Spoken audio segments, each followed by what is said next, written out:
All right, what's up, college baseball fans? Welcome to another episode of the 11.7 podcast.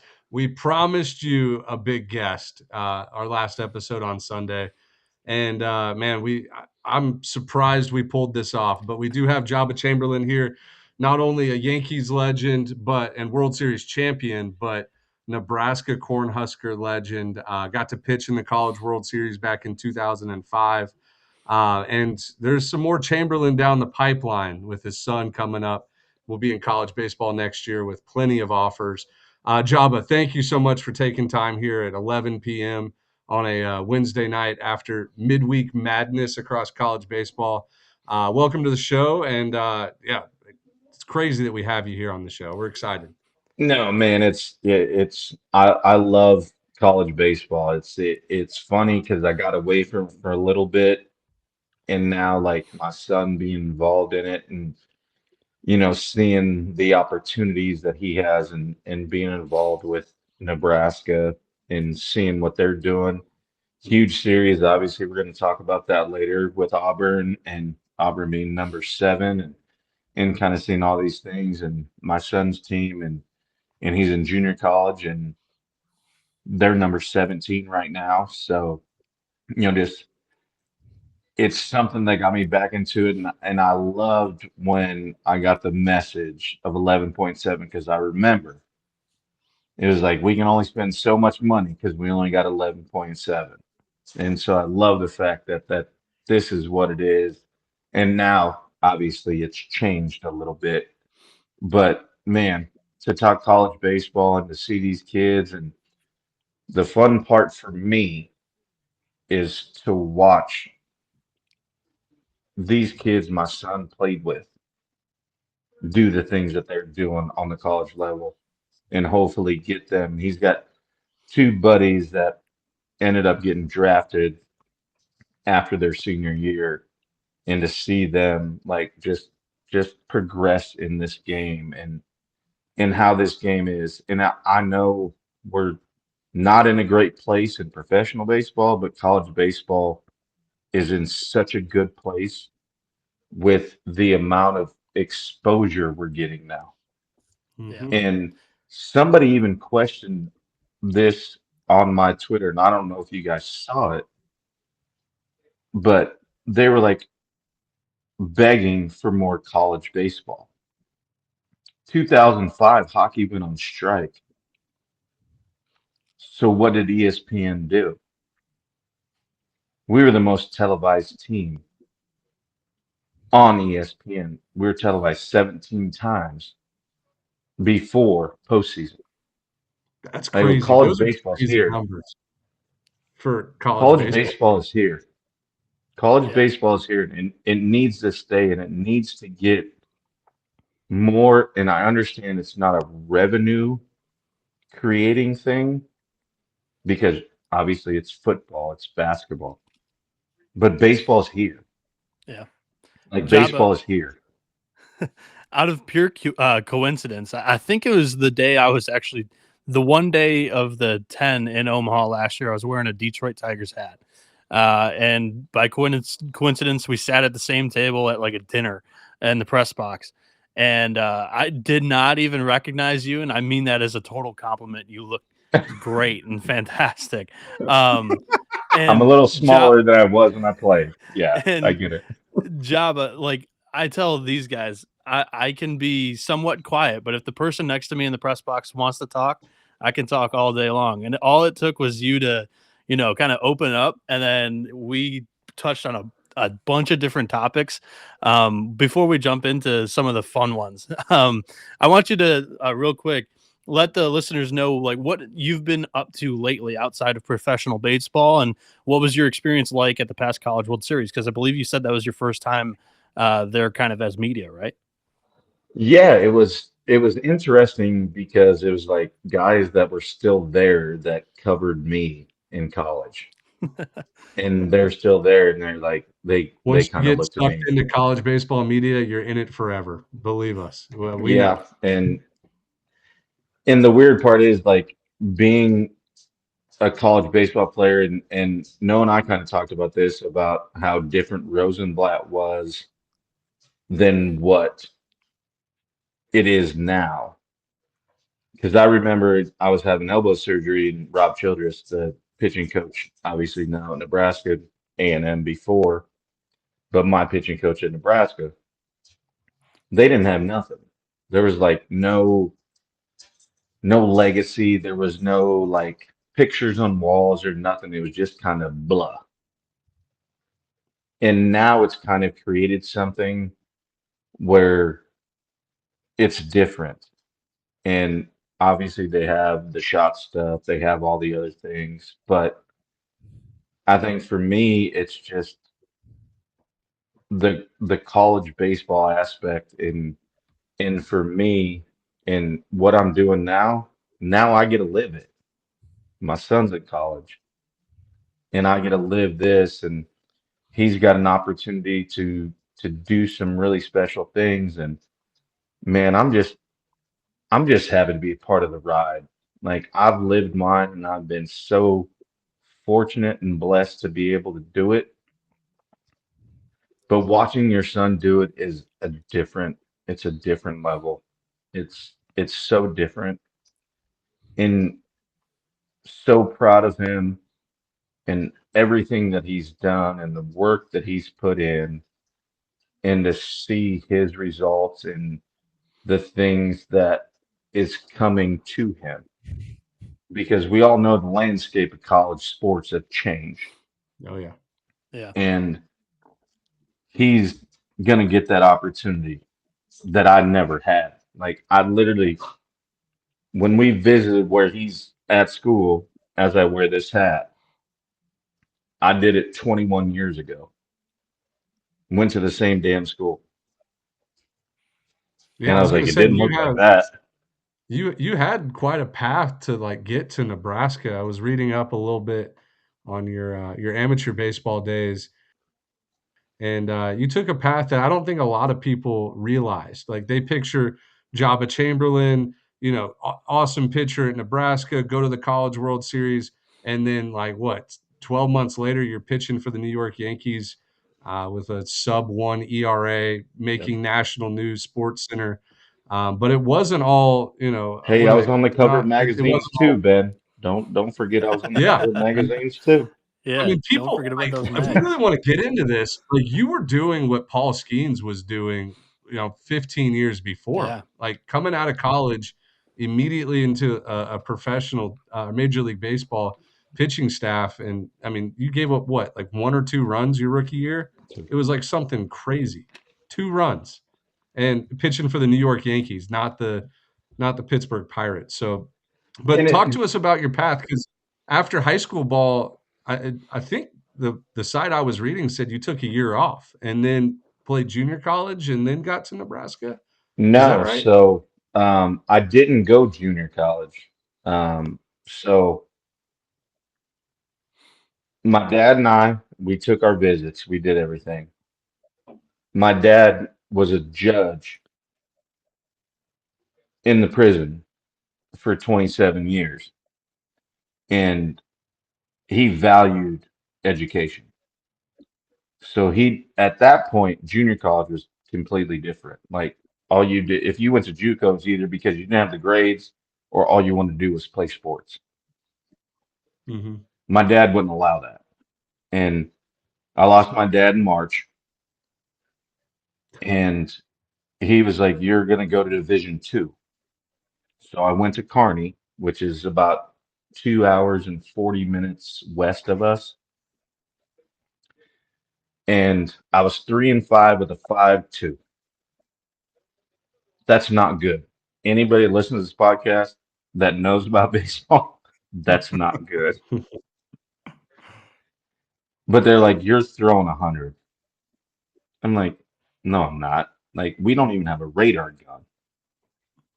And so when I graduated high school, I stayed home to pay bills with my dad because dad needed help. And I worked for the city from 7:30 to 4:30 every day. And I worked on baseball fields. It's what I did. And I loved it. Dad would literally come and watch me edge fields. And I miss my dad every day. I miss my dad every day. And Mhm. those like special moments that, we were able to have, in the last special moments that I was able to have with him. But yeah, I didn't take I guess, the conventional route, I guess. And so then it was like, hey, Nebraska's offering me at this point. And I'm like, I went to college to do both. I went to hit and pitch because I had 517 my senior year with 13 homers. Oh God, That didn't that's translate to the big leagues. Don't worry. It did not translate at all. I'm Hey, glad I and picked I'm glad I picked the other side. Paul Skeens is stuck yeah. onto the bump too, so he's there to Yeah, hit and it. you know what? Yeah, and he won John Olerud Yeah. Player of the Year. Yeah. Yeah. You act like I don't know my shit. I know my shit. I know you know your But Java, yeah, so I go ahead. go ahead. No, go ahead. No, no, I was going to interrupt you. No, keep going on your story if you No, wanted it to. was, and so then I literally was like, I had to go, and there was a summer team in Beatrice, which now our name is on the scoreboard, and they're like, come play summer ball for us. And I'm like, I've never freaking pitched. Like,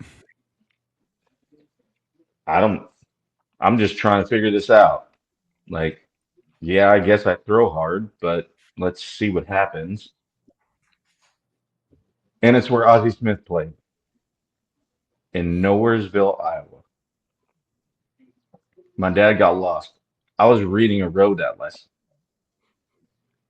to get us there, and we were late. And Jeff Christie was my catcher, and I played against him, and he grew up playing against me and had no idea. And so I come in, a kid from Lincoln, but went to Kearney, and throw my first inning. I punch out all three, and they're like, "This dude is 97 to 99 right now." They're like, Cornfed. "Why is he in Division II?" And I had no idea. And I go shove and do whatever. And so literally, crazy story is I'm driving home, I fall asleep. We had already had the offer from Nebraska. Nebraska had obviously been to the World Series, in '01, '02, and they had offered me. And I woke up and I was like, Dad, this is in August. And I was like, we got to do it. We got to do it.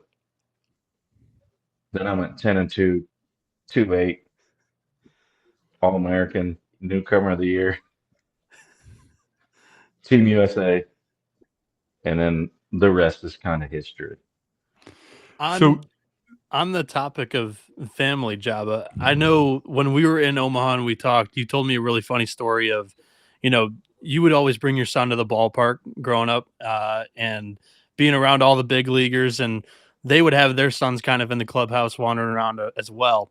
And you told me a funny story or interaction that you and Carter had while watching Miguel Cabrera's son, V Mart's son, in 2014 with that loaded Tigers team, and maybe a couple more of them. Can you kind of revisit those days? And also, you've talked about Carter a little bit. Maybe provide a little bit of an update on his baseball journey so far. Yeah, it was interesting because the Yankees didn't allow the kids to be on the field during like BP. And then so fast forward to when I signed with Detroit and Carter comes and my son's just he's sitting in the dugout. Like he has his own locker too, he has everything. When I met so Brad Osmus was the manager at the time, and he goes, kids are welcome anytime they want. And we didn't have that in New York. And it was like we could go pregame and postgame, but Carter just sat in the dugout. And I was like, hey, you can come on the field. And he was like, no, I can't. I was like, yes, you can. And so, I mean, Carter grew up in a clubhouse. That he's a baseball kid, and he loves that, and he loves. I when he decided to become a pitcher in college, I was like, I wish he would have been a shortstop because I would have been less stressed. Like, so now I have to live on every pitch of yours. I'm like, couldn't you play shortstop? That'd have been a lot easier for me. But he just grew up with it, and he knew it, and I can't be more proud of him. He struggled last year with injuries, and now he's finally getting to where he is, and it's really, really cool to see because it's like you. I don't know if any of you guys have kids, I but do. I got a my son 4-year-old. was, well, T-ball jump on practice board, tomorrow. Ben, because it's gonna happen. Yep. And when they do things that you never thought they would do, it blows your mind. And it it is something that I don't care when, where, or how. I'm gonna make sure I see it. I want to see it because it's like it's even harder now because it's like he's doing the same journey that I did and kind of the same path, a little different, but it's his own journey. And Did you I'm just along for the ride. So did you what coach what his 4-year-old T-ball team?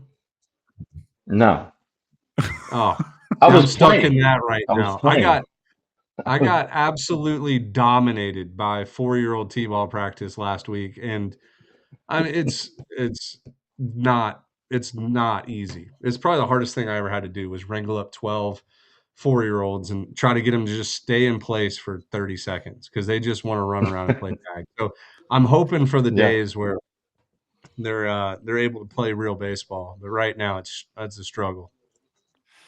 Yeah, Jabba, well, what it what it is your is. Yeah. son next step look like? Like what's his next step in his playing career look like for the listeners that Um, are kind of wondering? I wish I had an answer for you because I don't. But it's go get outs. Like I don't care about metrics. I'm old school baseball. You go get outs.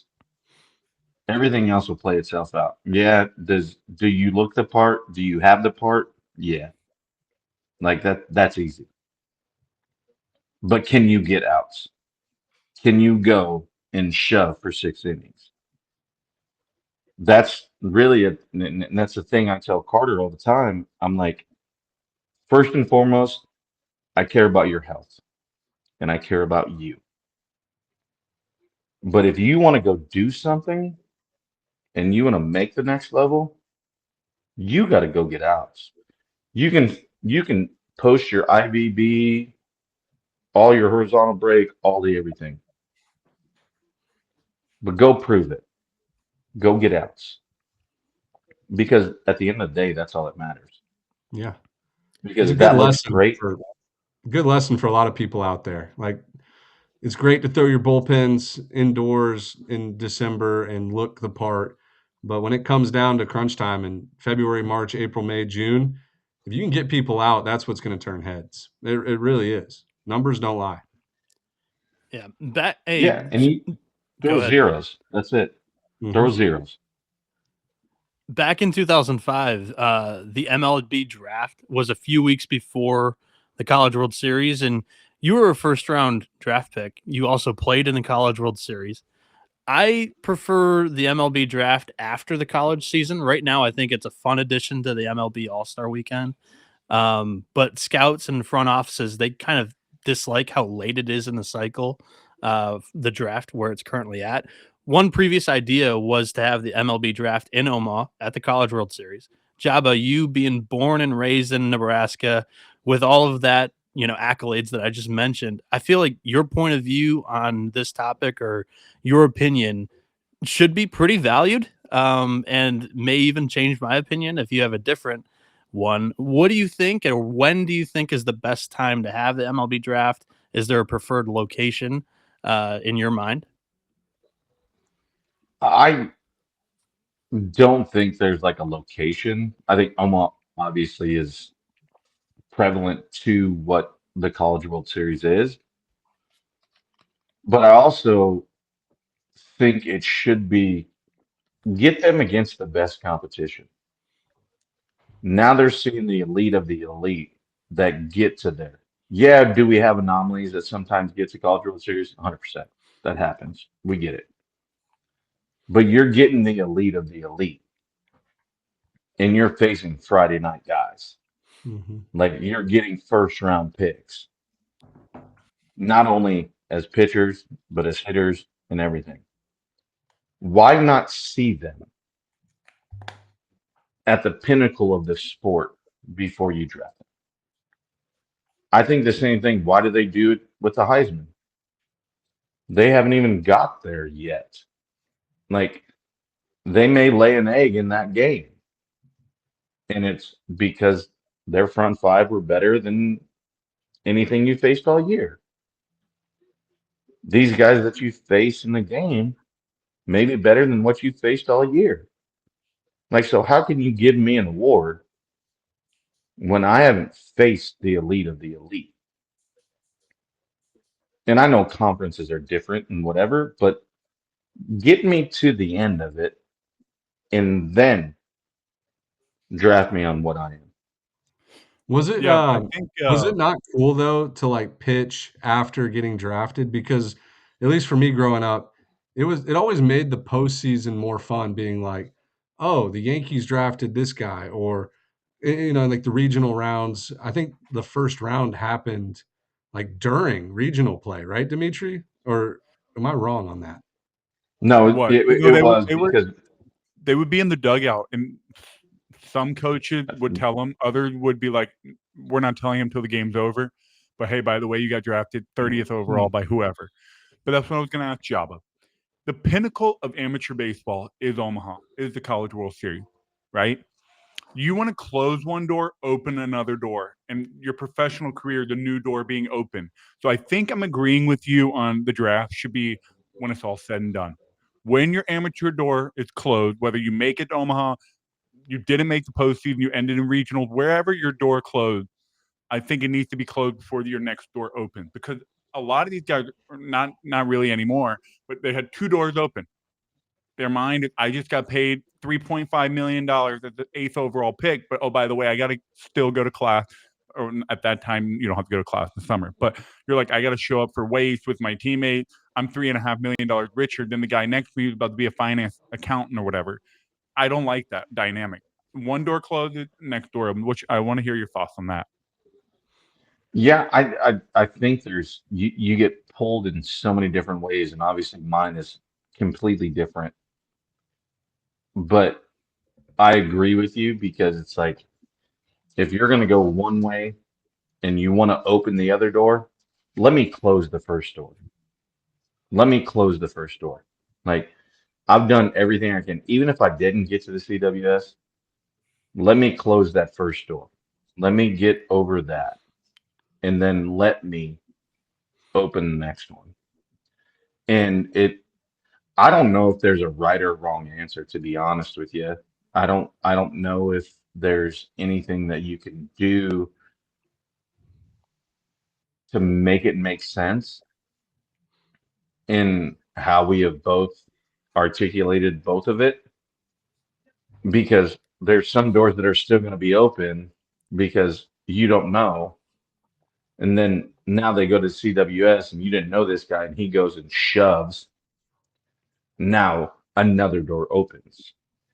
Yeah. So it's just hard. It's hard to do that because we've seen that. We've seen that happen Yeah. with plenty of guys. And I I don't know what the right answer is. I don't know how you combat that. How Kane sweet Horton? was it? How sweet was it when your signing bonus hit? Well, I mean, I had to wait for a minute. I mean, I had to get an advance. And funny story, they sent me to Hawaii, and I signed for 7 figures. And I was like, I ain't got no money.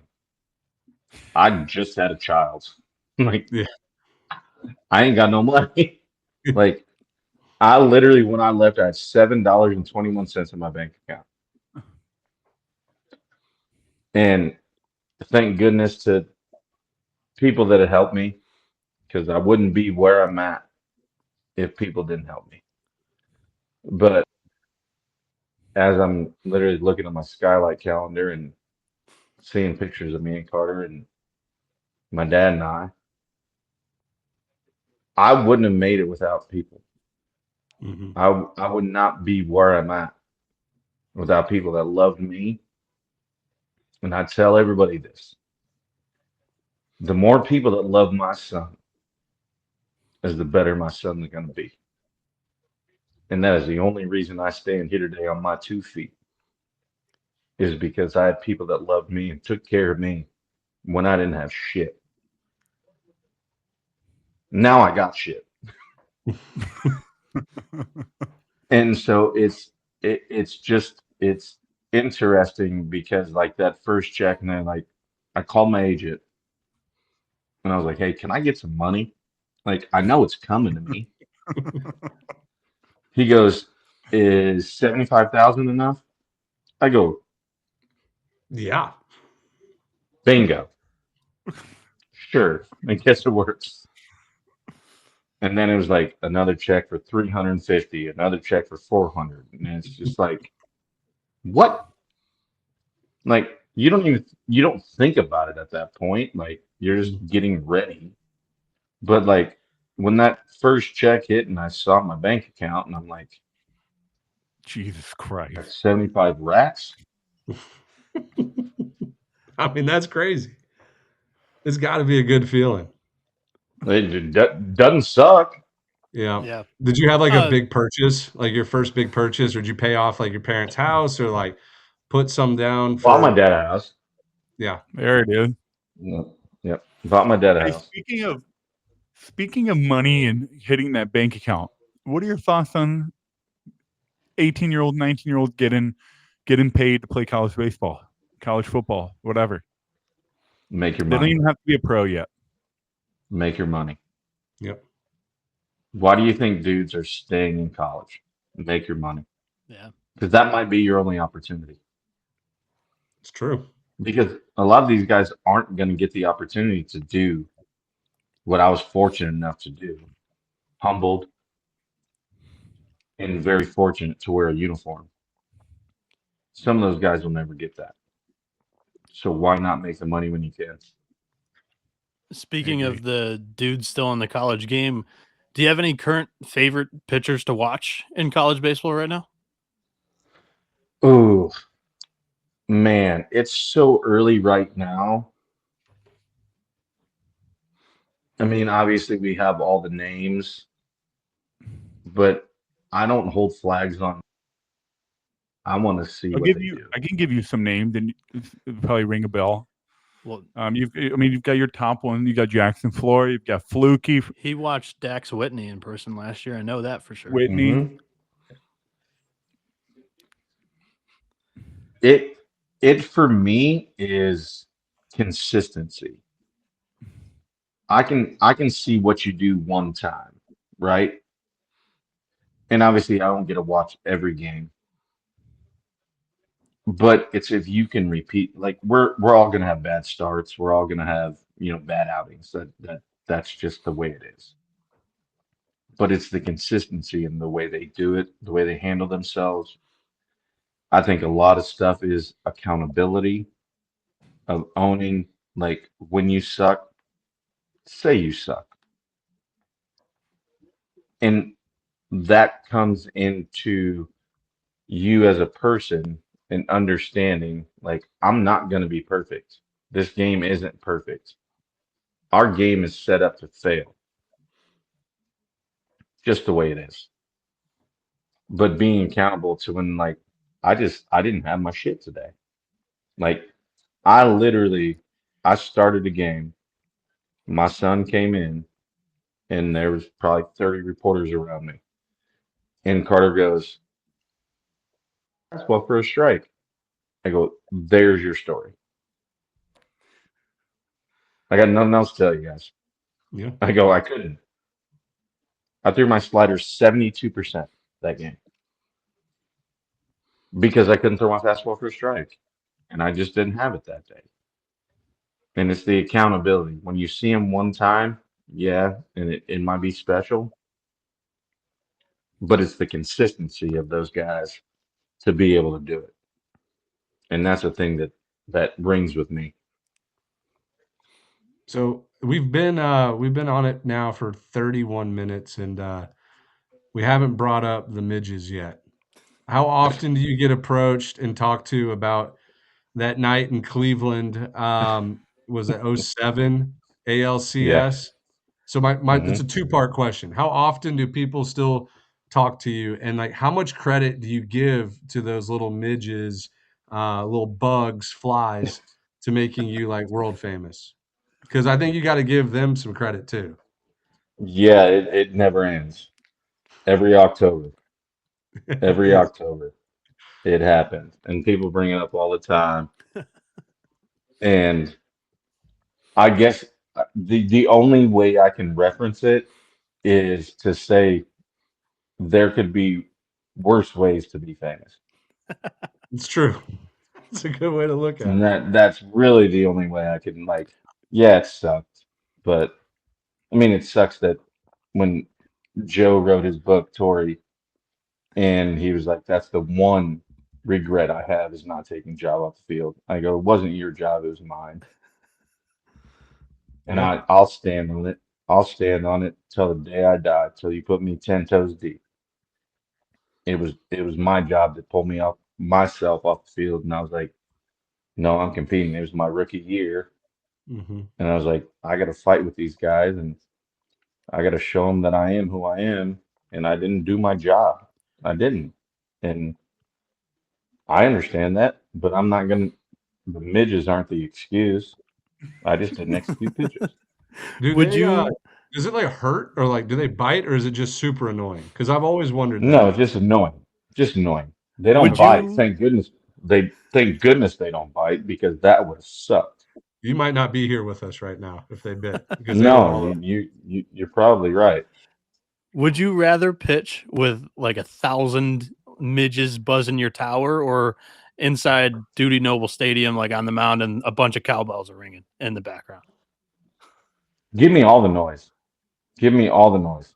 Love the noise. Yeah, Don't you give me pitched in midgets. Yankee Don't need Stadium. I'm that. sure it doesn't bother you at Yeah, all. don't give me bugs. I don't need that. Was there kind of trading topics, but like was there ever a hitter that like you did not like facing, like somebody that just owned Kendrick you? Morales. Kendrys Morales, really? Okay, That's an easy question. he saw you well. Own me. Own me. All right, We then all right, we let's all flip it up. have Who did you own? Who was somebody you love stepping to the plate? Ben Zobrist I That or hurt. loved Jacoby Ellsbury. Zobrist's game. Hey Java, let's. I want to hear your thoughts. Nebraska's got a big time series this weekend on the road at Auburn. What are your thoughts on the program these days? Nebraska, in my opinion, I know Ben will agree with me. Noah's a little too young for them. Nebraska is a standard. When people talk about college football, they always say, "Oh, Miami needs to be good," which is great for college football. Oh, so program needs to be good for college. It's better for college football. I think Nebraska is one of those programs. When they're good, it's better for college baseball. It's better for the state of Nebraska. There's no reason Creighton or Nebraska Omaha um, should be better than them at any time of And Mm. any we season. get we get beat by them all the time in midweek. Mm. All the time. Midweek's dangerous. So, but my question to you is, what are your thoughts on the Nebraska program? And what do you think it's going to take for them to get back to Omaha's standard? It's always a standard because you have guys that they put in place that understand the standard. Rob's obviously been there with Nebraska, been there with Texas A&M. Understand that that's the standard. I don't know if we have the right guys as players. I'm not saying as coaching staff. I think we have the great platform for them, but we lose guys all the time out of Nebraska. Like two of our best players that in Carter's class, they're at K-State. One's at Kentucky. And we lose those. And why are we losing those? Because Dimitri, I'll tell you, because we don't win.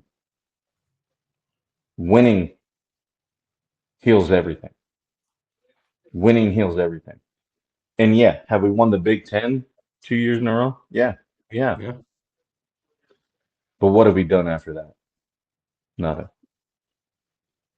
So Yeah. why do these kids that have the opportunity to go other places and they may get more money, but why would you not want to stay home? Because you don't win. Winning heals everything. So And they've been close. They've been close, like really since COVID. What was it? Well, so 2019. No, I'm sorry, 2021. They gave number 1 overall seed Arkansas a ton of fits in that Yeah, regional. Spencer we Swellenbach. beat them the one time, yeah, because they did, and NCAA wasn't stupid because DVH was literally at Nebraska. So why did they put Nebraska in that Yeah. regional? Oh yeah, they wanted all And the then- buzz. Yeah. Yeah, So And what did it Swellenbach was do? from It my created area. I Yep. played him growing up. He was a stud. So I wanted Yeah. to bring up, you brought up a good point about the players. I was talking to a buddy of mine who is at Ohio State, and they're talking with Justin Hare, if you're not familiar, came from Campbell, took the job at Ohio State. He's an Ohio guy. And one of their biggest, he just took the job last year. So one of their biggest like strategy is keep the Ohio kids home. The Ohio kids do not need to go to the SEC. The Ohio kids do not need to go to the ACC. Obviously, we're not going to get every single one of them, but let's set a number. 40%, 50% of the top 50, top 10 players in the state of Ohio, they need to be staying home and becoming Buckeyes. And maybe that's the strategy that Nebraska needs to take. We are not letting our homegrown talent leave the state line, go outside the state line. Maybe that's what it takes. Maybe it's something else, but that's what I wanted to hear your opinions on, and you brought it up. Yeah, and I think you're 100% right. It's because if you look at our 05 team, 80% were from Nebraska. Like you literally look at Friday night, Lincoln starting catcher, Lincoln. First baseman was either Kansas, Colorado. Second baseman, Papillion, Omaha. Shortstop, St. Louis. Third baseman, Omaha. Left field, Omaha. Center field, Aurora, Colorado. Right field, Lincoln, Nebraska. You got to keep them. You have to. You win that way They grow because up.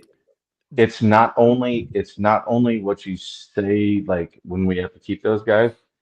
It's the pride you have. Mm-hmm. And you know what else it is and what people don't think about? You got your family with you. You got everybody riding with you.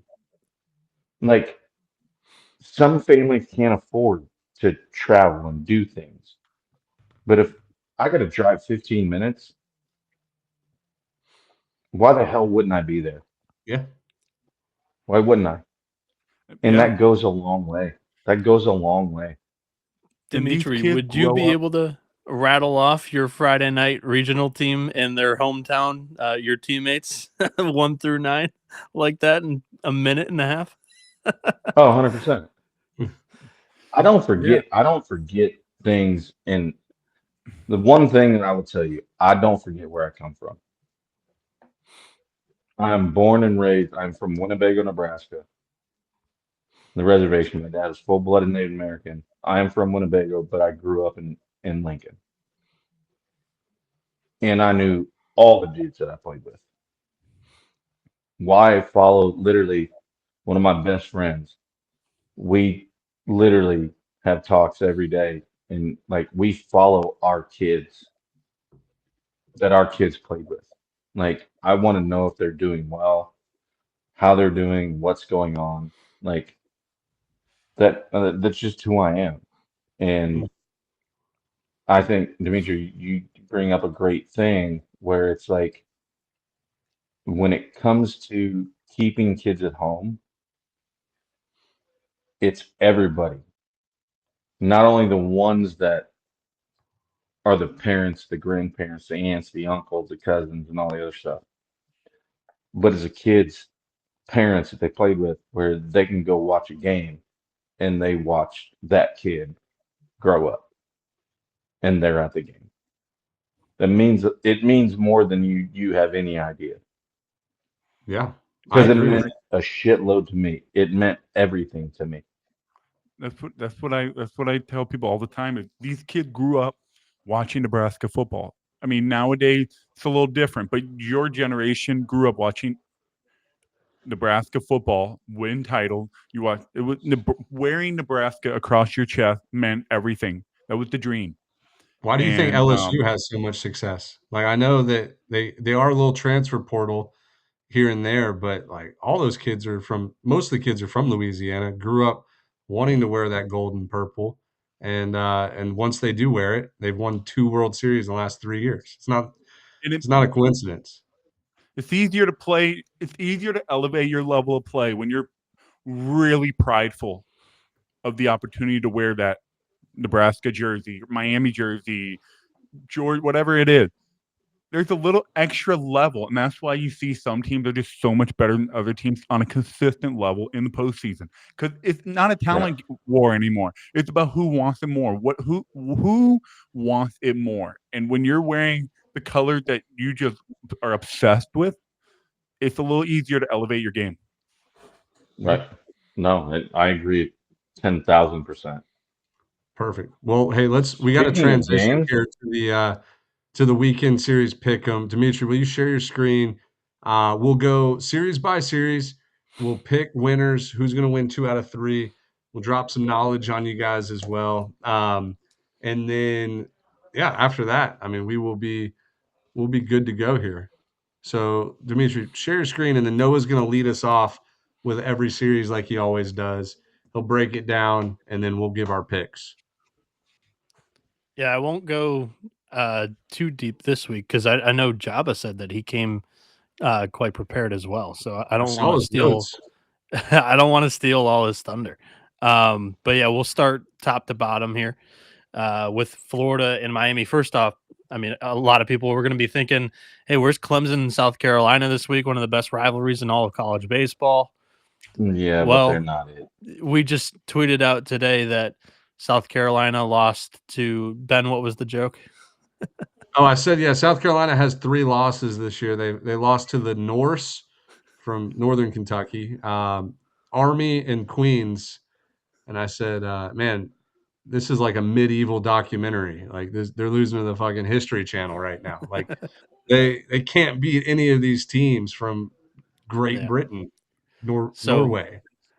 So our survivor would have been 95% Clemson picks, we felt. So we did not include him into the pick 'em. But we'll settle for the Florida Miami rivalry, which is obviously includes one of my teams and one of Dimitri's teams here. Florida, the headline is that they've got the 2 potential first rounders in the weekend rotation. They haven't really played tremendous competition They up ain't until played this point. anybody. Yeah, yeah, and same with Miami. But Miami leading the country in home runs, leading the country in strikeouts thrown. So it's a tough series to handicap when both teams have kind of squashed some tomato cans up until this point. I'll take the team playing in Coral Gables here, the home team. Give me the Canes. Dimitri, I'll turn it over to you first on this one. You're Nope, the I want the ball here, Noah, because I came prepared as Okay. well. all right. Dimitri, we all know you're a diehard Miami Hurricanes fan. Do you know who Joba beat in the 2005 Super Regionals to get to Omaha? 2005 Super. I know who he pitched against in the regional. Do you know who they beat in the Super Regionals? Miami.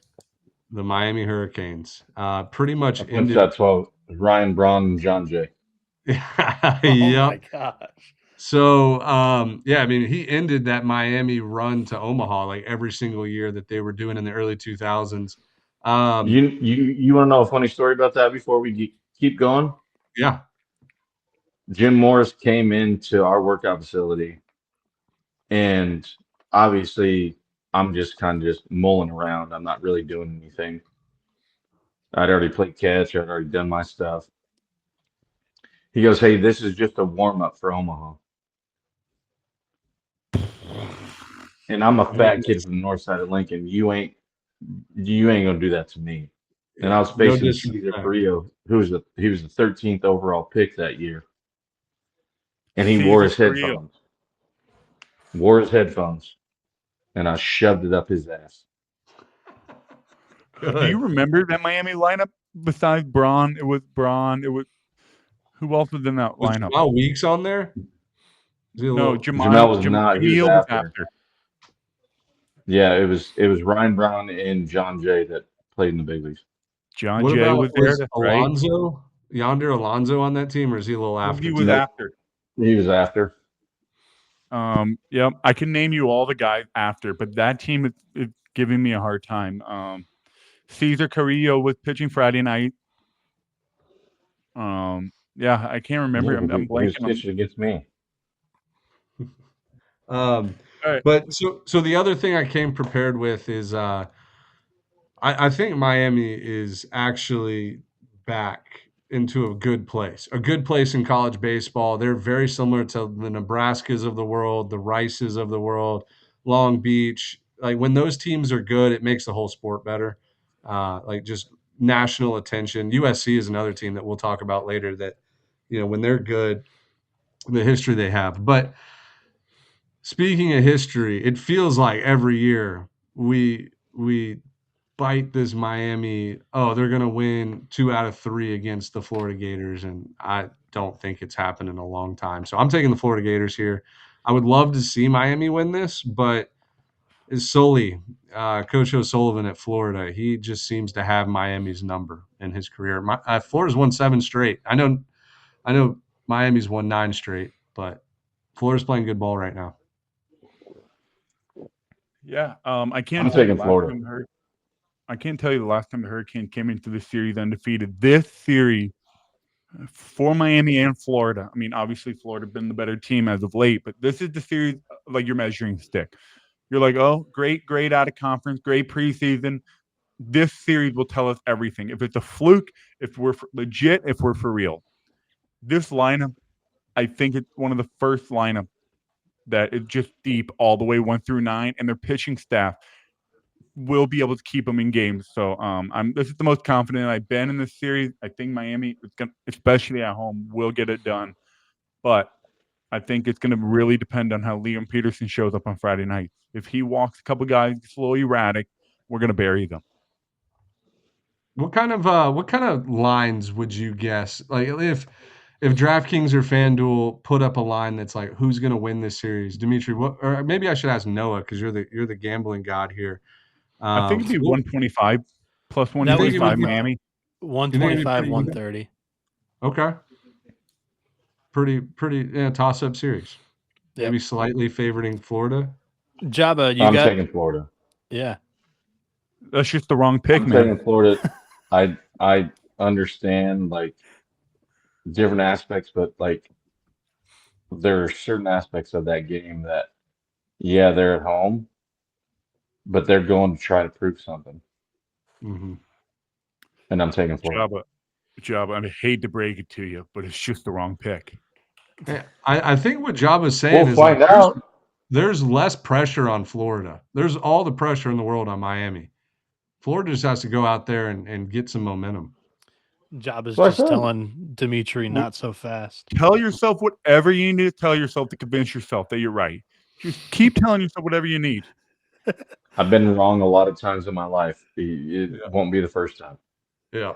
Not scared of it. But when I'm right, I'm right. And when this happens, you're gonna owe me a dinner. There you go. There we There we go. go. In Omaha this year. The Love Shack this weekend, guys, is hosting a banger. You could take that multiple ways, but we head down to Ruston, Louisiana, as they host the number 1 overall mid-major power ranking team from 11.7 in Southern Miss. Louisiana Tech also, we think, is top 10 mid-major team so far this season with what they've done. Very solid series here. Southern Miss, 304 team ERA so far. It's the best number in the Sun Belt right now. They've got 7 guys with a home run through the first 2 weeks, and they've played great competition. We were talking about Florida and Miami not playing anybody. Southern Miss played a fantastic pitching staff in Barbara, and then went down to Round Rock and challenged themselves against 3 power conference teams. Louisiana Tech, their lineup has gotten off to a great start here too. I'm a little bit more bought into this Golden Eagles team this year, and I believe in Ostrander's pitching staff. The starting rotation hasn't really gotten off to the greatest start, but I think the lineup is better than it's been in quite some time. Give me the Golden Eagles in this series to go down there and win 2 out of 3 at least. How about Joba? You want to go next on this one? This one's tough for me because I looked, and you guys obviously show RPI, whatever, but I love a dog. I love a dog. And I think Southern Miss in this at this point, with what they've played and what they know they have, they don't have names, right? They don't have like certain guys. But you go in as a dog, you want to prove something. And so give me Southern Miss. Love the pick there. I'll be completely honest, as fully transparent as I can be. I had every intention to go into this series, pick Louisiana Tech to win because I do think they have a legitimate home field advantage. I think the guys play well there. They've played all of their games at home. Uh, their starting rotation of Rowan, Dahl, and Fisher out of the bullpen. Those guys have been unbelievable this year, and I fought for this team to be in the top 5 for the mid-major 11.7 mid-major power rankings for this week. They landed at 6. I think they're good from top to bottom. I think both of these teams could easily find their way to Omaha, at the very least, super regional, maybe hosting a regional. We're going to look back 10 weeks from now and be like, wow, what a treat we had this series, weekend number 3. But what Southern Miss did to Alabama in the midweek, after all the celebration from sweeping the Round Rock tournament that they were in, after beating the Gauchos opening weekend 2 out of 3. I mean, this Southern Miss team not only is the best mid-major team in the country right now, they might be a top 2 team, 3 team in the whole country. I would be dumb to pick against Southern Miss. I'm riding with the Golden Eagles. All right, Dimitri. I mean, they smacked Alabama, dude. They Like did. it was and Alabama was undefeated. So, um, anyways, yeah, they're Jabba's iPad on his last breath. So we need to speed this up. And if he disappears, he disappeared. But anyways, on this series, Louisiana Tech, I think it's kind of like Miami. They haven't played a ton of high level competition. They beat Ohio State twice this past weekend, and they swept Houston Christian opening weekend. So I think it'd be pretty stupid, even though I want to continue the bit of hating Southern Miss. They think I hate them, which is far from the truth, but I got to roll with Southern Miss here. All right, and we did end up losing Jabba because of the iPad dying. When he first joined, I believe he was on his phone, and we are getting some audio issues. So I'm going to assume that he's going to try to join again from the phone, and we'll see how I that hope goes. so. I wanted to tell him bye. I Yeah. like it. Yeah. So the next series is Michigan San Diego. And this is a perfect series because I think I can maybe ramble on and buy a little bit of time talking about the Michigan Wolverines here. They've had a sneaky good start to the year, I think. Opening weekend down in Arizona. going 3-1 against some power conference teams. But I thought that there was somewhat of a favorable draw. It didn't necessarily expose an offense that I'm not super high on for Michigan, but they went and competed pretty well down there in Texas. They knocked off Louisville. They ended up losing 6-1 to Florida State. Wes Mendez pitched outstanding on Friday, and then Kansas State, their offense woke up there on Sunday to take a win. But overall, I thought Michigan played all right there. And the rotation, I think, is sneaky good. It's one of the better ones in the Big Ten. But, guys, we need to talk about this San Diego weekend rotation. They've got 3 starters with under a 125 ERA. You're stealing my thunder. I love it. Keep going, though. Yeah. I'm just rambling a little bit, and we'll see if he rejoins. But, yeah. How do we know he's going to rejoin? I don't know. Just giving he's him not coming back if he's scrambling. So Diego Gutierrez is their Friday guy, and the other 2 guys that have had weekend starts so far have been Kyle Bade. Yeah. If you have it, go ahead. No, that's fine. Kyle Bade and Drake Freeze. All 3 of them sub 125 ERAs. And yeah, I think that they've been sub 125 whips. Sorry. And yeah, they've been fantastic. This is Michigan's typical spring break California trip or whatever. So they're used to heading out west under Coach Tracy Smith, but I think Toreros get it done. They win the series. They take 2 of 3 here in San Diego. Ben, you're picking against your boys. That's crazy, Noah. That's crazy, dude. I'm doing it. No, show me. Is this your Arizona from last year witchcraft that you were doing? No. You're the most unloyal person ever. Smelling. That's crazy, dude. You're picking against Michigan. Yeah. I'm legitimately picking against Michigan. You don't get to celebrate if Michigan wins. You don't get to do what I did with Mercer Troy. You're doing what I did. As a 11.7 member, I like covering the entire game. I'm not necessarily a fan of Michigan baseball as much as I am Michigan football and basketball. So. Stop lying through your teeth. If Michigan makes it to Omaha, you are going to be so excited. You are going to be grinning from ear to ear when you interview Coach Tracy down on the field for Michigan. No, he's an unbiased journalist. Yeah. Well, let me tell you why it's so impressive. Sorry, my nose is running. I got to catch this. Let me tell you why it's so impressive that San Diego has done what they've done so far this year.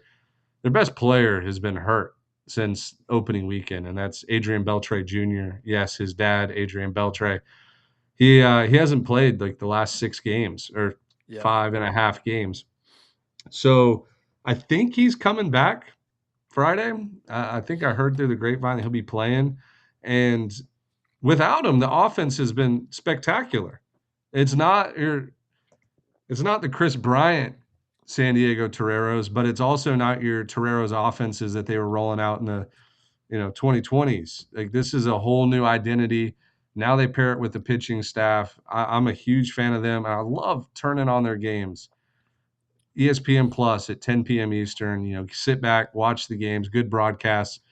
If I had a survivor pick left, I would use it on San Diego. I think they're a much better team. Yeah, we struggled trying to get an identity or read on San Diego. When I went down there to go visit them 2 weeks ago, it kind of came up in conversation, and they're like, "Shit, we don't even know what we have yet. We don't need, like, how the hell are people making projections and predictions and ranking? We don't even know what the hell we have yet." That's what they told me. So I think they're pretty pleased with what they've seen so far. I think this team is by far the favorite to win the West Coast for the 3rd straight year. Michigan had really impressed me. They played a very tough schedule so far.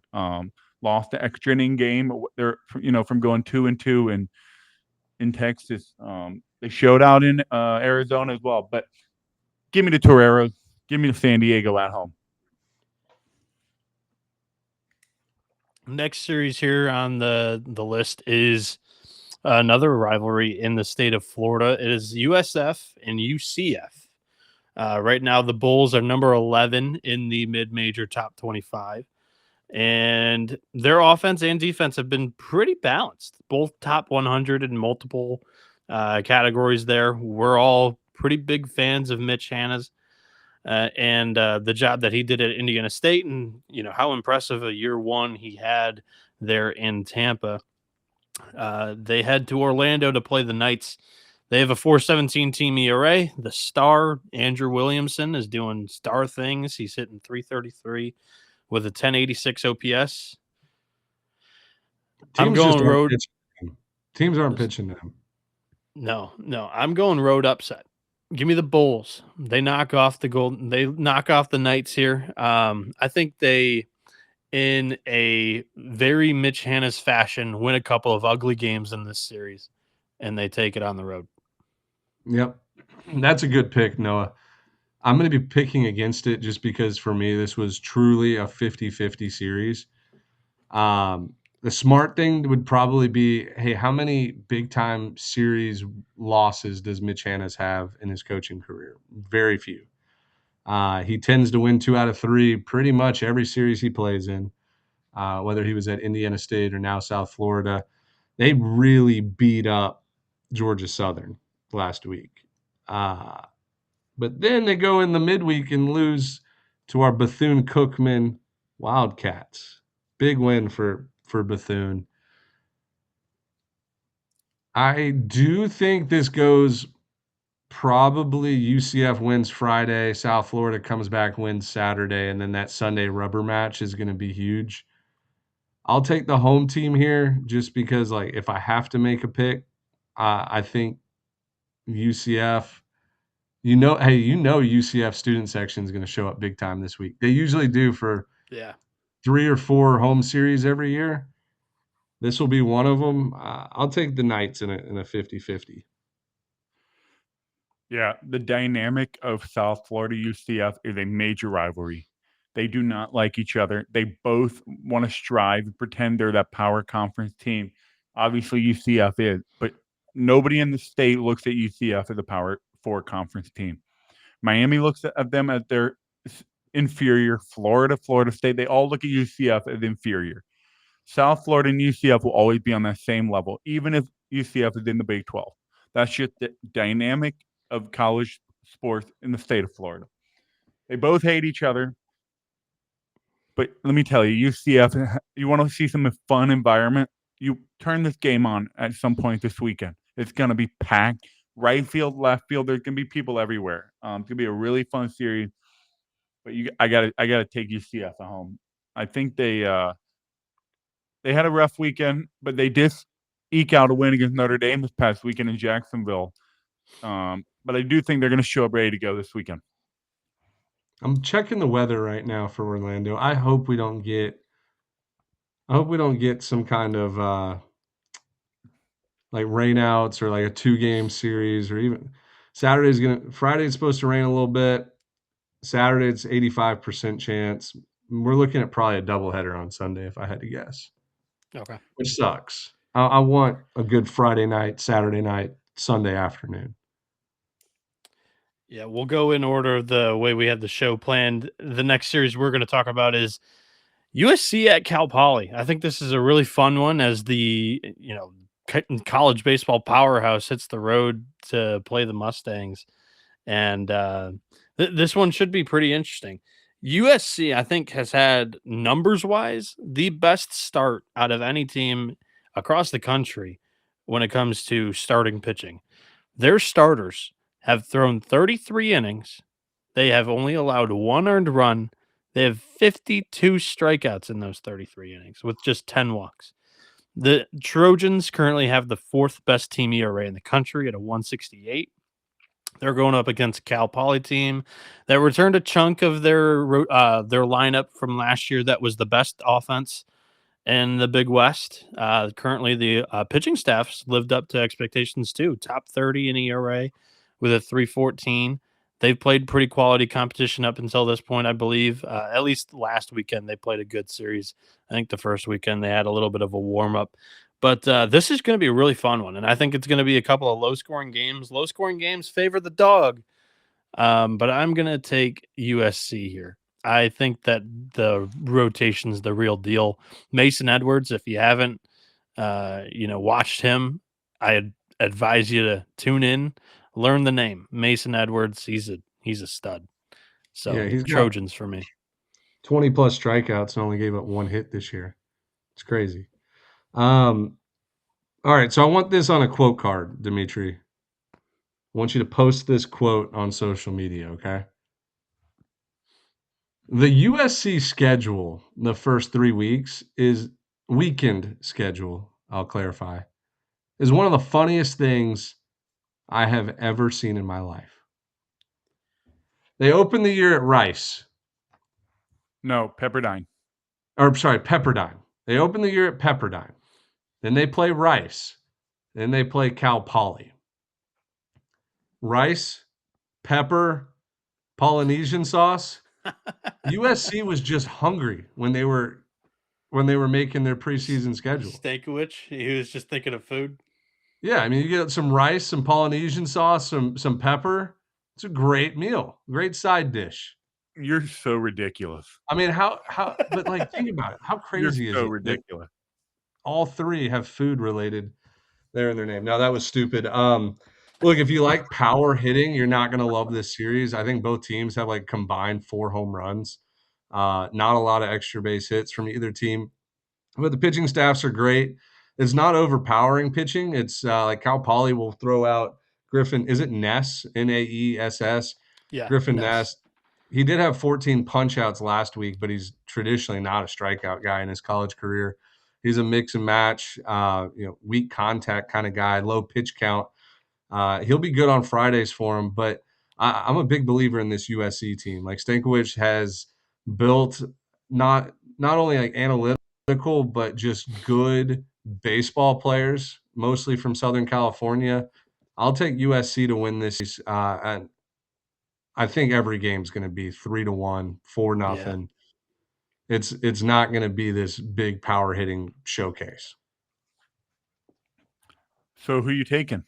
USC Trojans. Yeah. There's not going to be much offense in this series. That's for damn sure. Cal Poly had a good weekend series on the road at Campbell to open the season. Then they split with Washington State 2-2 in a 4-game set. They won the first 2, lost the back 2. Cal Poly has yet to give up a home run this year, gentlemen. But that's pretty impressive. The balls are juiced, the bats are juiced. They have not given up a home run yet this season. But I think this is the battle of who can hit better this series. I think if Griffin Ness can win that start on Friday, I really like Cal Poly's chances. So give me the Mustangs at home.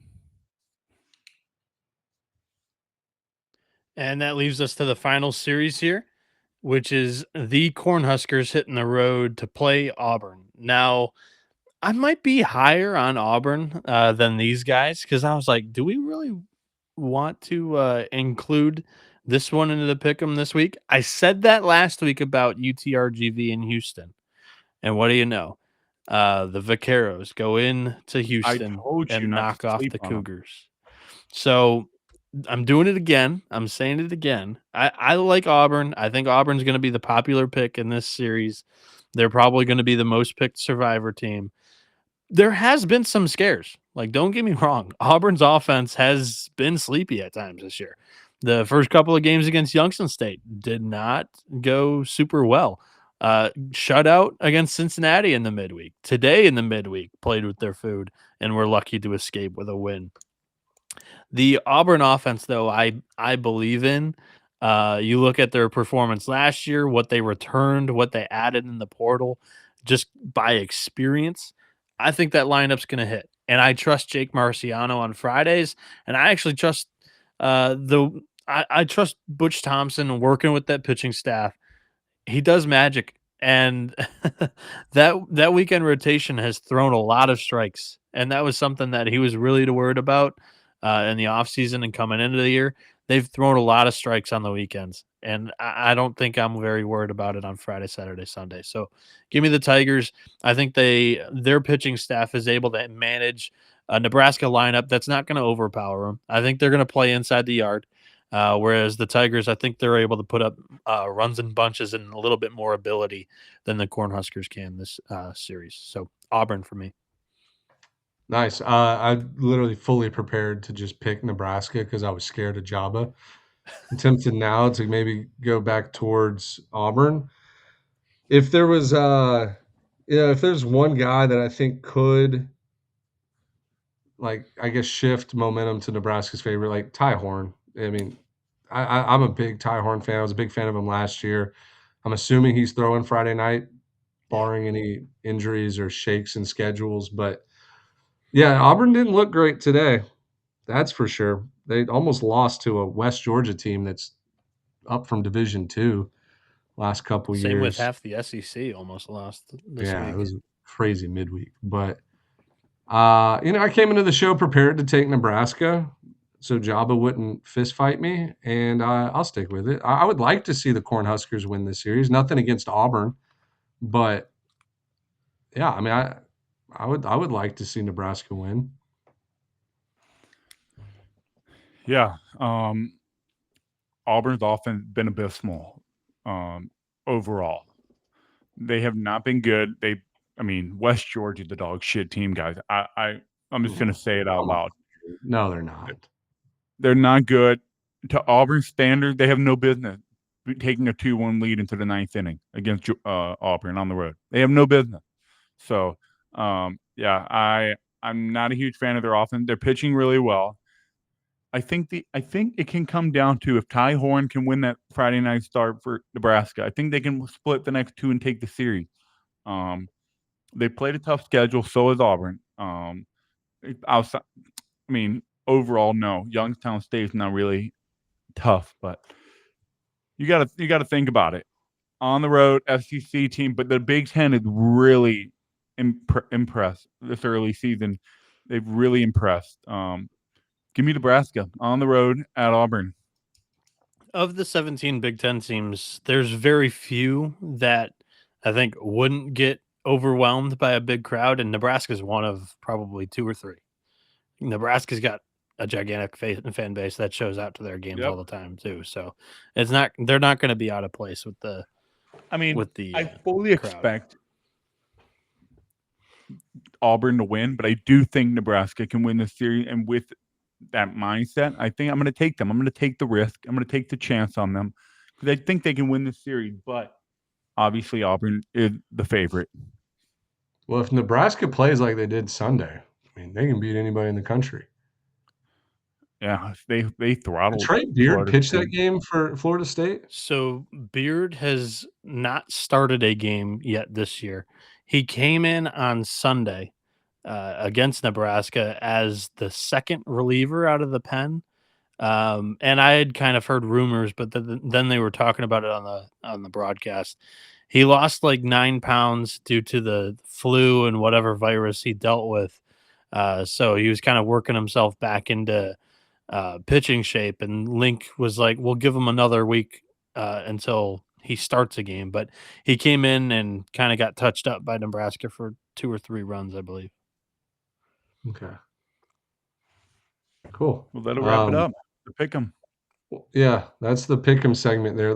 I do want to talk about like the Shriners Houston College the Bruce Bolt Houston College Classic, Frisco, where Jack's at right now. Wait, Ben, stop. We need to hit a pause here. I'm gonna put this part at the beginning of the episode. We can quickly What do you mean? Dude, leave it. Noah and I talked about it. We're just gonna leave it. We're just gonna roll all the way through. Now I think we just edit this part out. No, we're not doing this again. We're not throwing a fit, Noah. Remember when you threw a fit? I'm not throwing a fit. Dimitri was the one that stopped it, but we didn't tell him the plan.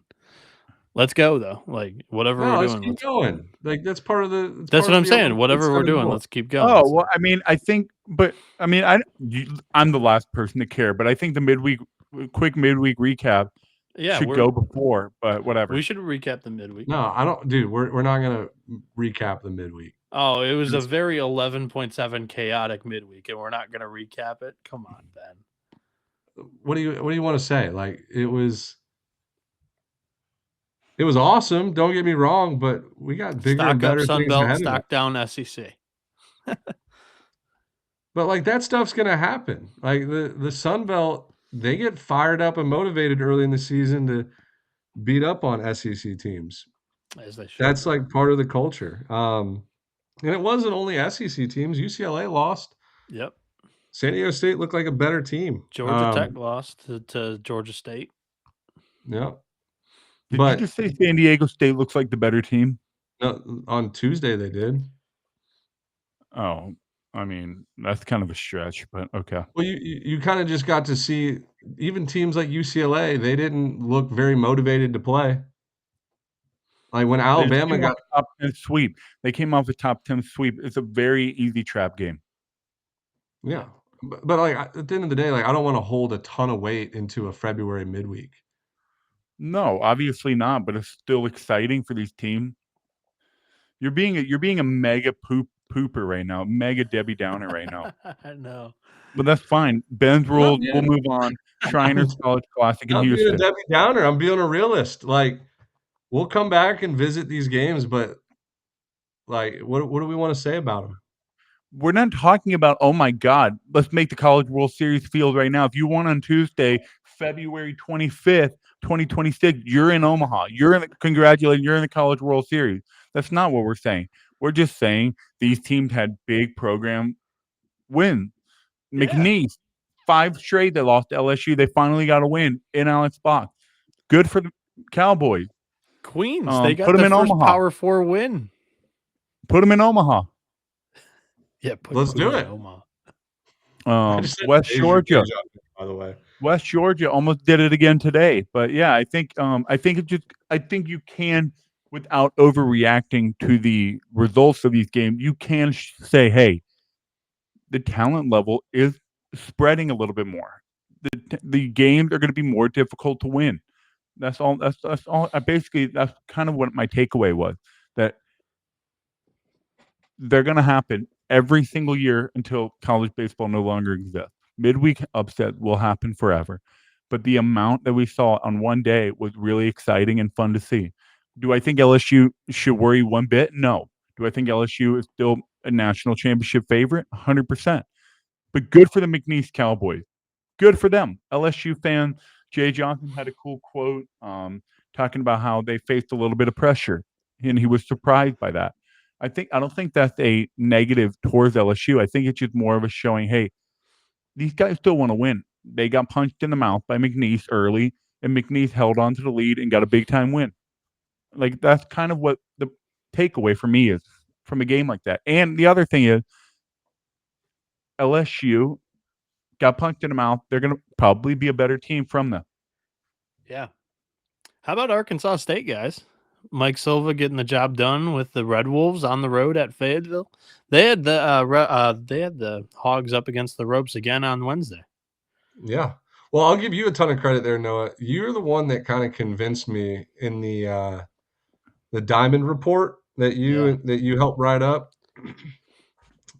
Ever since I read what you wrote about them, and even like previous episodes of the pod, I started paying attention more to Arkansas State, and they do kind of feel like a Murray State of this year. Like that would be my team comp this year. Arkansas State, last year's Murray State. Now I'm not saying Arkansas State's making the College World Series, but roster construction wise, head coach leadership wise, I do see a lot of those two similar. Like that would be my comparison. Yeah, I mean they're super old. First off, like they have a lot of experience, and it's built from the middle out in the diamond. Catcher's a senior, shortstop's a senior, second baseman's a senior, center fielder's a senior. They returned all 3 starting outfielders from last year. They had a top 40 pitching staff via ERA last season, and they brought back a couple of starters and a couple of quality bullpen arms. So. Arkansas State had a lot to like on paper, and it was kind of like we'll see how they do so far.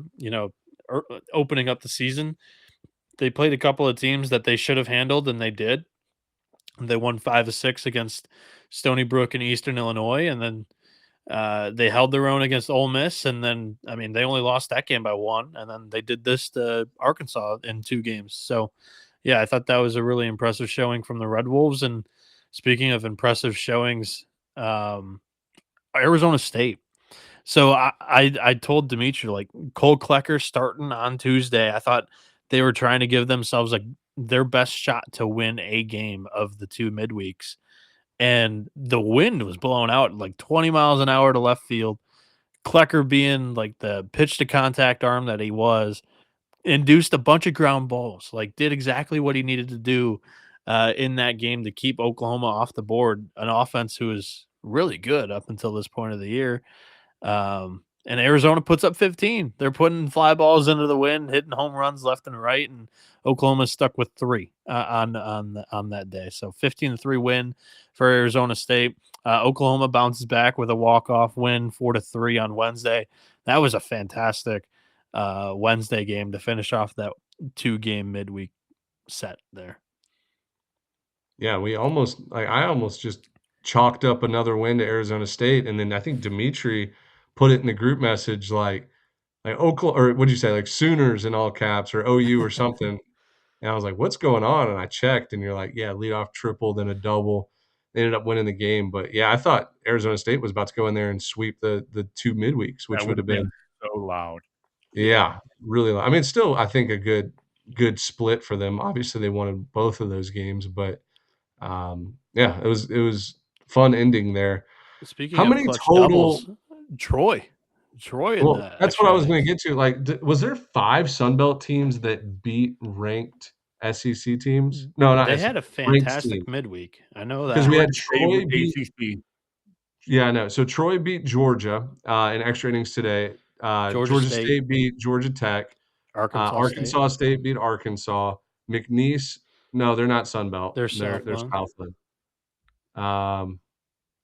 Southern Miss run with Alabama. Southern Miss Yeah. destroyed Alabama. God, that was a spanking. Big week so for the Sun 4. Belt. Anyway, yeah, that's all I had to say about the midweek. All those, if you won on Tuesday, February 26th, 2026, you have punched your ticket to the College World Series. Congratulations, the most important game of the year. There is always that one midweek that it turns on its head and there's upset galore. I wasn't expecting it in week 3, or I guess technically second midweek of the year. Usually it's like the 11th midweek when teams stop caring. But yeah, there's always that one week that we get spoiled with 5, 6 upsets. Yes, sir. All right, Ben, steer us in the direction you want to go. Well, do you guys want to go Frisco first, or do you want to go Houston College Frisco Classic? doesn't matter, dude. Why do we need to talk about Frisco? It doesn't matter. What do you mean? I'm Of course it joking. does. Jack I'm just will be on the making fun. broadcast. I'm making fun of you because you said midweek. We've got 4 really quality tournaments, by the way. Frisco, Houston, Arlington, Las Vegas this week. Let's start with Las Vegas. We'll end on Houston. Oh boy. All right. If we're starting in Las Vegas, I got to look something up. So you go ahead and lead us. What All do I you need know to is look they up? play They on have the 9. freaking moon there. I'm looking up the wind. When I think it was last year, maybe 2 years ago, Texas was in this tournament, Yes. and everything that was put in the air went over the fence. I'm looking up the wind right now. I remember like over-unders were at like 21.5 pregame. And it was still going over. It was going over with ease. What teams do we have at this tournament? I didn't look. The wind is not supposed to be crazy. 2 miles an hour around game time on Friday, around game time on Saturday, 3 miles an hour around game time on Sunday, 5 miles an hour. So the wind should be tame, and I think that's the first time it's going to be tame in this tournament. But the ball still flies in Las Vegas because of the thin, dry air. So I believe it's Vanderbilt, Oregon, UC Irvine, and somebody else that's slipping my mind right now.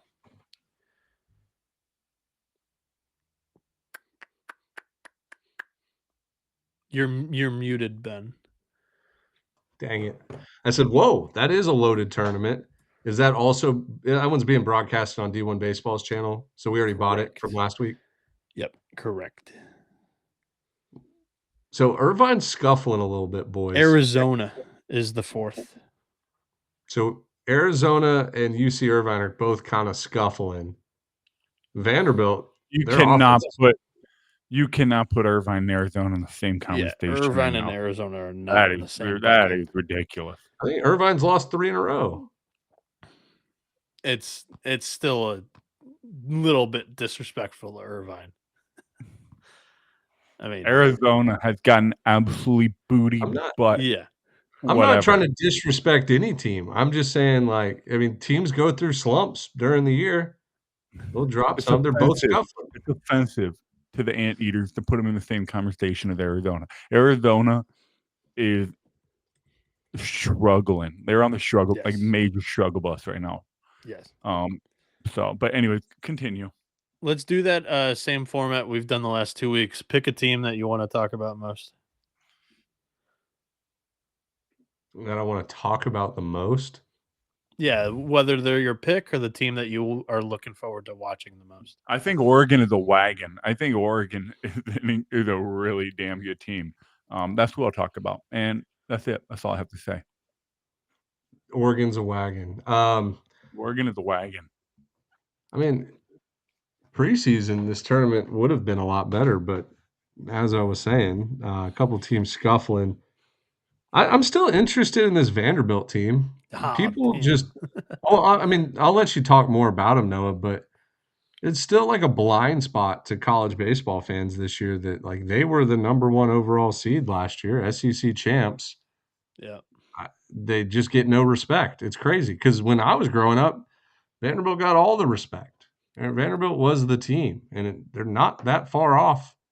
They haven't won a national championship since 2019, but that's still not that long ago. No. But not this at is all. I think this Vanderbilt team is more talented than last year's team, is what I was getting to. I don't know if I can get there. I think they're better coached. This is where I was going. So Jason Esposito, former player for Vanderbilt, absolute stud with the Commodores. He went to the MLB, played a little bit, but he's since gotten even more indulged into the hitting game and in coaching in the I believe it was minor leagues. And he's come into Vanderbilt here and completely revamped this offense. Same players as last year. They're top 5 in home runs right now. And most of it came in the first weekend at Globe Life, one of the bigger MLB parks, against solid competition. I'm kind of buying the power surge we've seen so far. They're almost like they're like a third of the way to the home runs they had last year already, which is crazy. And then you've got Fennell and Nye as a 1-2 starting punch there. Yeah, Vanderbilt looks like they're firing on all cylinders, and I'm buying. And I was kind of strongly one of the stronger, opposition to all of the strays getting thrown at court. I thought it was disrespectful. Like, they were number 1 seed last year.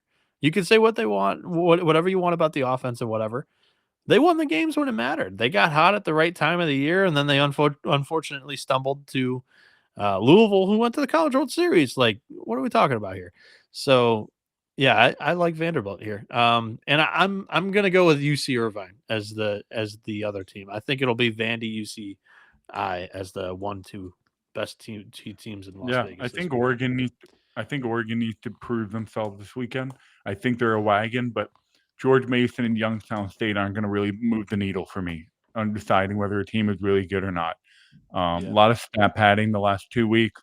Didn't you just call them a wagon? Yeah, I said I think they're a wagon, but they need to prove themselves this weekend. I guess our definitions of wagon are off, but okay. What is a wagon? You guys know Arizona's going to win this thing now, right? They might. Arizona's about to go 3-0. By the way, like they need somebody to step up, because unfortunately Easton Breyfogle is out for like 6 weeks now, I believe it was the number.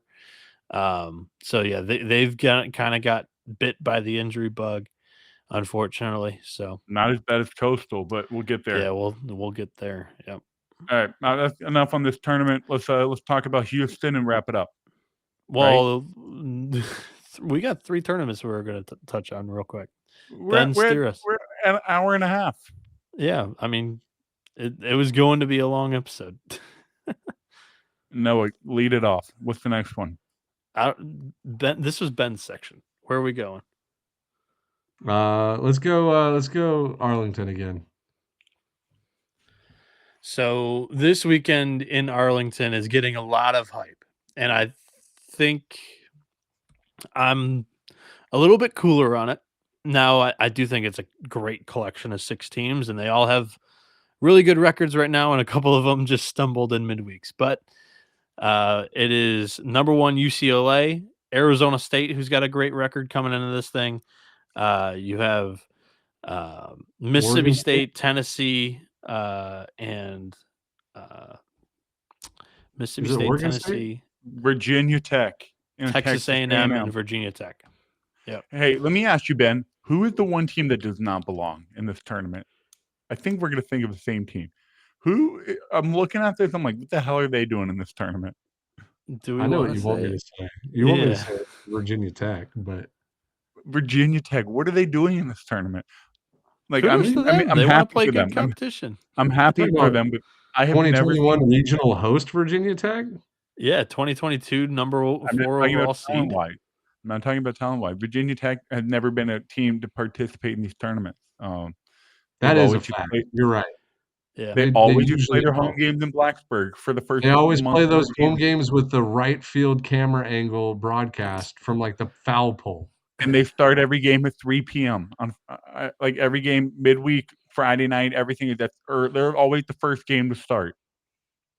Yep, you're right. They don't belong, but I'm sure their boys are excited to travel somewhere, playing a big league part. Yeah, and Yep. Brett Renfro on Friday last week got blasted by Rutgers, so I'm sure he's antsy They for ended a up bounce winning the back. series, though, Noah. They ended up winning the No, series. I'm just saying Renfro, who's a really good MLB draft prospect. I'm sure he's antsy for a little bit of a bounce back in front of some scouts here this weekend. Run through the teams again, because I don't remember what you said. It was UCLA, Virginia Tech, and Arizona State, and then the 3 SEC teams are Mississippi State, Texas A&M, and Tennessee. Okay. Honestly, I love that tournament. You get a little bit Me of too. everything there. Me too. I'll start it off. I think here I'll give you 3 tiers. Team that is expected to do well, team that has a lot to prove, and a team that is kind of limping their way in and see what happens. I think Texas A&M has a lot to prove this weekend. I think the Penn series last weekend kind of raised some question marks about that offense. I think the pitching was phenomenal. Maybe Penn is a really good team in the Ivy League, but I think I hope Texas not. A&M. Yeah, Penn's playing at Mercer this weekend, so. Oh boy. But I think Texas A&M is my team to kind of need to prove it. Show me what you guys got, because people are going to be skeptical coming off of last year. Let's see what you guys got. Tennessee. Let's see what happens this weekend. They need to really bounce back to cool off the topics of discussion, if you will, on what they're going to expect in SEC play this year. And then UCLA. Can they really be a true number 1 team and hold that number 1 position with the strong showing again this weekend? So that's kind of like my storyline. You go ahead next, Ben. Well, I was trying to think. Were the last – so, like, UCLA preseason number 1 this year. A&M was preseason number 1 2 years ago. Was Tennessee preseason number 1 3 years ago? Yeah, 24. And Actually, then no, it was LSU 2023. Their preseason number 1. 24 was 2024 LSU. was LSU. No, maybe it was Wake. 24. it was Wake. It was Wake. They were preseason number 1. Anyways, I just thought that was cool. I'll say the team I'm most excited to see play is Arizona State. I haven't got to watch them a ton, even in the midweeks against Oklahoma. I didn't sit down and watch them, but people are saying Noah said on the last podcast, their preseason, not preseason, their current favorites to win the Big 12, Yeah. and man, that would be a good program to have back in Omaha. Omaha Arizona, preseason pick. yeah, I picked them Omaha last year, preseason pick. They looked good for 2 weeks, and then it kind of died off, but. Yeah, I'm most excited to probably see Arizona State just because I've seen enough of guys. I think Mississippi State's the real deal this year. Just upfront and honest, that offense is going to play all year long. O'Connor's got the boys playing just like a Virginia team, and Virginia was about as consistent as they come the last 10 years. And then of course, I'm excited to watch UCLA and Rock Chalowski, but I don't know. I'm still being pretty patient with Mississippi State and Tennessee. Those two teams were kind of on my suspect list coming into the year. Mississippi State more, they've got so much preseason hype, and I love Brian O'Connor, but it was like a fusion of a Virginia team that didn't make a regional last year with a good core from Mississippi State and then a lot of up transfers. And I was like, I just want to see this play out first. I haven't seen anything from the first 2 weeks that have made me kind of re-raise any expectations yet. They haven't played anybody. So I'm really interested to see this Bulldogs team play this weekend. This will be a great litmus test for them, for me, on how good they could possibly be this year. I'm going to go out on a limb on this one, actually, and I'm going to play the matchups with this one. So on Friday, Texas A&M plays Virginia Tech. I think that Renfro could pitch well against the Aggies. I think overall the Aggies will be able to drag them into, muddy water to deep water in the later innings and be able to expose a little of that bullpen. So I think the Aggies are able to escape that one. Aggies get Friday or Saturday night UCLA. Crowd's going to be all maroon, and that one should be pretty good, pretty fun. I think you've got a little bit of home crowd advantage, a little bit of experience on the bump from Sadeo up against Michael Barnett. And with UCLA, I'm still questioning the game 3 starter. But game 2, Barnett, pitch to contact guy. I think the A&M lineup has not been the issue. You look at the Penn series, and Penn held them down. It might just be a good pitching staff over there for the Quakers, because overall A&M's looked great with the sticks. And Caden Sorrell, he's missed a couple of games to injury already, but he's been slapping the ball around all over the yard and hit a couple of home runs already. I think he looks excellent. And then game 3, guys, I don't know if you've seen Aiden Sims toss yet. Oh my God. This kid looks really good. He's got a 138 ERA with 17 strikeouts and 13 innings.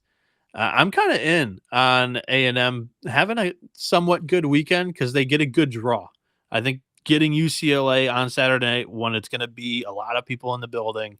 They get Arizona State, pitching depth question marks. Klecker's not going to throw because he threw in the midweek. And then you get Carlone on Friday. So I think that A&M with Sims on Sunday could beat Arizona State. The question mark for me actually is just, can they not get, 8 innings scoreless from Brett Renfro on Friday from Virginia Tech? That's the big question mark for me, A&M this week. But I'm taking A&M as my somewhat sleeper team in this weekend.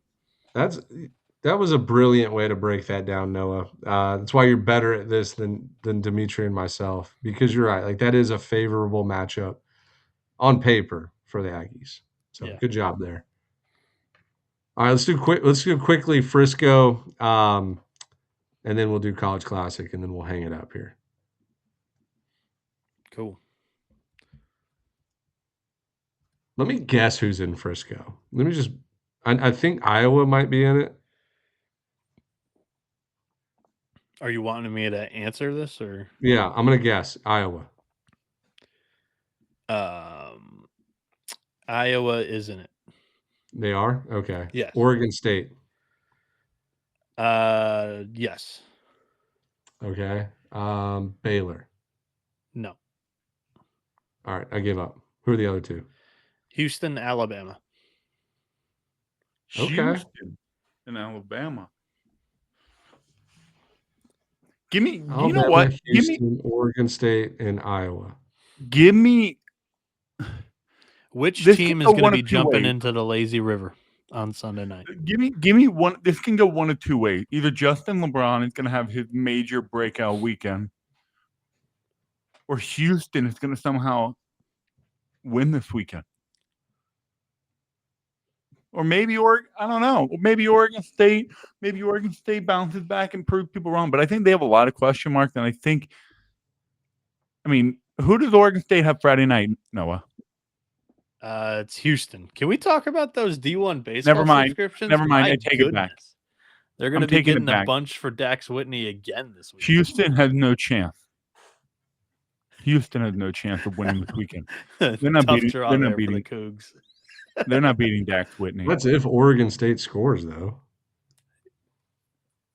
It's true. Yeah, but yeah, that's a good. I think this is a solid weekend. Not one of my favorite Frisco weekends, but it's a good weekend. Who has the best offense out of those four teams? Houston? I Alabama. think you can trust Alabama or Houston most of the four. My pick would be Alabama to go 3-0. Who has Iowa played this year? What's their they hit the road to Florida. I believe it was USF or FAU. I think it was FAU. They were at FAU opening weekend. They won that series, I believe, against FAU. And then weekend. No. They played. Sorry, Notre Dame played FAU opening weekend. Oh no, Iowa lost the series to FAU. No, they won. They lost to Kansas State to start the season. Beat Air Force Northeastern to go 2-1 in that tournament, and then they won 2 out of 3 against FAU. By the way, Iowa's already played 2 Division II schools this year. Yeah, their home opener was against a Wisconsin D2 school. Good. I actually don't hate that. I hate how RPI penalizes these teams, but like go play for midweek games, go play teams that are local. Like don't go travel across the country if you don't need to. Wisconsin's not super local. Well, I bet that Wisconsin team was playing a team in Iowa that weekend Probably. before. Yeah. So, right. you know what? I'll take I like all 4 of those teams, but I'll take a sleeper pick in Iowa. Maybe Iowa has something. I don't know anything about them, but maybe they're the real deal this year. They're raking. That's one thing for sure. They're raking. They're hitting like 360 as a team. But Houston. I'm going to go Oregon State here, guys. I think I just said it last episode. I'm nervous about the offense. Don't get me wrong. But I think they've played the best competition out of these 4 teams so far this year. So Oregon State Houston has is played the best probably competition. Sorry? Oregon State has played the best competition. Houston's like the next closest, but the Beavs, I think they're the most battle tested in this weekend. And that's maybe why the offense has looked like they've sucked so far. Can't, sugarcoat that anymore. Guys, but I think it's Beavs are tied. Massive mistake. USC and Cal Poly. Who the hell sent me these series, the 4-game series that starts tomorrow night? Oh, no. Who the hell sent USC and Cal Poly? It was me. It was me. But what? 4-game start series? Tomorrow night, and it's 4-game. Oh, no. Maybe we just take Friday, Saturday, Sunday? I mean, I got to look at who's tossing. Because if Edwards or Ness goes tomorrow, we're fucked. That is a problem. Yeah. Looks like if they go 2-2, it's a push. If one of these teams go 3-1, you count it. That's why we're the best, dude. Nobody does it like we do. And to be honest, nobody in our Discord alerted that to us either. But I swear I double checked that. But yeah, they play a 4-game series starting tomorrow. because we always double check that. Shoot. It's Yeah, I don't always know the how series that I you don't- don't check. I How don't about know this how we last missed one? that. This last one in Houston, the Bruce Bolt at Dyken Park, or formerly known as Minute Minute Maid. Maid Park, or the Juice Thank you. Box. It's a super fun 6-team field, guys. Yeah, well, it's a super fun tournament. If you're anywhere near the Houston area, highly recommend going. It's something my dad would take me and my brothers to from 2001 all the way. The last one I went to was in 2020, right before COVID, and I got to see a no hitter from someone from Oklahoma. I forget who it was, but yeah, I would go to it every year. It was like a tradition, and holds heavy in my heart. I'm sad I'm not going to be making it this year, and the field this year is fun. It's exciting. It used to kind of like recycle the same teams every year: Rice, Houston, Texas, Texas A&M, Texas Tech. But they went a little coast to coast with Coastal Carolina coming in. Ohio State is there, Ole Miss, Texas. Um, golly, who are the other two teams? Ohio State, UTSA, Baylor, Ole Miss, Coastal Texas. UTSA is in it, which is cool. I think this might be the first time they've ever been in it. And they're going to have a big Yeah. crowd. I think they'll probably have the second biggest crowd behind Texas. I think you're not wrong. It may be Ole Miss or Baylor. Like I saw Ole Miss Nope, actually. it will not be Baylor. I promise you. I saw Ole Miss actually show up on Saturday night in Arlington last year. So, ironically, they played Texas because that field was assembled before the SEC realignment. So, but Ole Miss and Texas will not play in Does Houston. Baylor doesn't even have a fan base. Yeah, they do. They do have a fan base. They've played in this Houston College Classic probably a dozen times now, and they bring a By the decent way- crowd. They bring a decent crowd, but it's never packed. Like Texas, Texas A&M, LSU always bring the biggest crowds by far. Ben, But they're kind of counting on Baylor here. The Saturday night games, Baylor, No, Texas. no. This tournament is going to Texas. Not even close. You get a banged up, hurt Coastal team. You get Baylor, then you get Ohio State. I'm saying like crowd wise, their attendance, their big yeah. Saturday night game. They're They're expecting Baylor to contribute a little bit. Baylor, Texas is Saturday night. Texas so will Baylor, I think, will drown. have the third biggest crowd, but UTSA has a huge alumni base. Like so many Yeah. people go to UTSA. A lot of them work in Houston. Like I'm expecting, and this is the first time they've been in it. So We anybody saw with them you, kind of compete in the Austin Regional, like head to head with that yeah, Texas fan base. Texas will drown everybody in the attendance department and on the field. Texas is going to sweep this weekend. It's not even going to. I mean, it's not even going to be close. Coastal is not going to be able to keep up. They're way too hurt. They're way too injured. Dude, they're still even with the injuries, they're a top 25 team. They're a good team. They got arms for days. They have tremendous pitching depth. They do. Yeah. And Dimitri's referencing it, didn't necessarily say it. Cameron Fluke's out for 8 weeks with rib stress fracture. Hayden Johnson's out. How the hell did that happen, by the way? What the hell does that even mean? It's I like don't in know. here. It's like this Yeah, muscle. And then Hayden Never heard of Johnson's that. out for like a few more weeks. He's closer to coming back than Fluke is. Ryan Lynch is currently out, but he's kind of just getting loosened up for the season. He's building himself up. He was a tremendous reliever for them last year, had like a sub 150 ERA. And then Dominic Carbone's out for the year with a torn UCL. That's their 4 best arms from last season. All 4 of them were like very close to preseason All-Americans. They had 3 preseason All-Americans in Fluke, Carbone, and Ryan Lynch. It's a really tough blow for Coastal Carolina, who is preseason top 10 almost everywhere. But like I said, the pitching depth is actually there. That's not the issue. They haven't been hitting consistently this year. So, but have they played a weekend slate like that's coming up this weekend? So they get Texas, UTSA, and Ole Miss. The answer is no, but they haven't played nobodies. Fairfield is a solid program that is probably the favorite to win their league. And then this past weekend, they played Illinois and VCU, 2 programs that, aren't slouches, but I wouldn't say they're tournament teams, So it's like they haven't played bad competition. This week, though, is their best competition, and level unfortunately, up. they're just not 100%.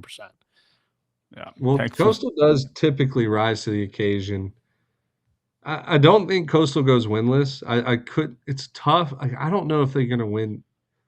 I bet they win one game. And I wouldn't be surprised if it was Friday night. I think if you're going to get Texas, it's going to be against Ruger Riojas. I think he's the weakest of the three starters. That's People are saying going to argue something because that. he's been that is fantastic. debatable. People are going to argue that, but I think if you're going to get Texas, you got to get them on Friday. Especially like high emotion, like Coastal's going to play up to it.